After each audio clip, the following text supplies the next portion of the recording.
France, 100,000 police were mobilized to avoid the same fate. Here's London Bureau Chief Paul Workman. In the new fortress Europe, the border between Germany and France is mostly closed. That is an exceptional development in peacetime. Although tonight, the President of France described his country at war, ready to punish those who refuse to follow the rules, ready to help those in need by suspending rent, gas, and electricity bills. Nous sommes en guerre. We're at war, he told the nation, a war against an epidemic, and we must fight it together. European airspace is now closed to all but essential travel. Airlines are slashing routes and laying off thousands of employees. In the city of Bergamo, Italy, it is startling to see hearses lined up at the cemetery. This is now happening constantly. 8, 9, 10 pages of obituaries, he says. 10. As Italians get used to living under lockdown and keeping their distance, the World Health Organization warned today it will take much more to beat this virus. We have a simple message for all countries. Test, test, test. In the United Kingdom, pubs were declared a no-go zone, as the government urged people but didn't order them to avoid all non-essential contact. We need people to start working from home where they possibly can. And you should avoid pubs, clubs, theatres, and other such social venues. This was a major shift in tone and policy for Boris Johnson.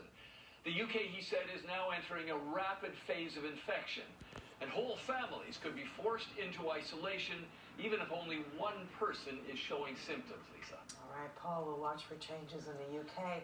Boris Johnson joined all G7 leaders today for an emergency video conference, pledging to do whatever it takes to handcuff this crisis and the economic fallout. The numbers again today, the TSX down almost 1,356, the Dow under 3,000, the Canadian dollar below 72 cents US, and oil lost another $3.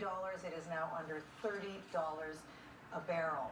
The number of closures is now too long to report, but late tonight, Cineplex and Landmark Cinemas announced they will be shutting down nationwide.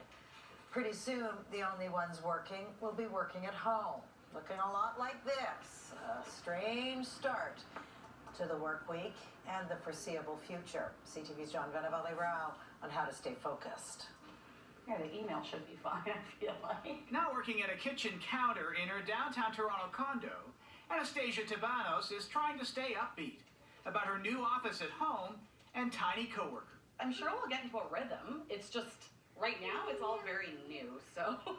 Tabanos works in marketing and will be doing her job from here for a few weeks while looking after her toddler with her husband, who's also working from home and found a quiet space in a hallway in their building.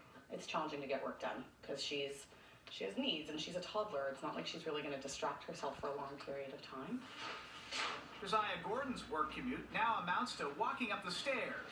He's employed by tech company Top Hat, which is also letting workers do their job from home. The holes are not in the proper position. It'll rely more than ever on video conferencing so its teams can stay connected while helping to slow the spread of the virus. I think it's a good precautionary step and measure.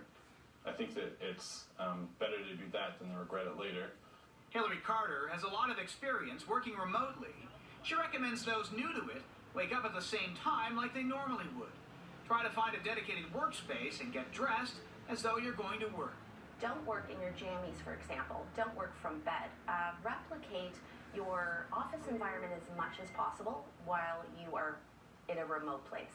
At this Toronto law firm, which has about a dozen employees, they're going to keep just 2 or 3 at the office and let the rest work from home, rotating staff every few weeks. You know, I'm preparing mentally for a 3 to 6 month situation.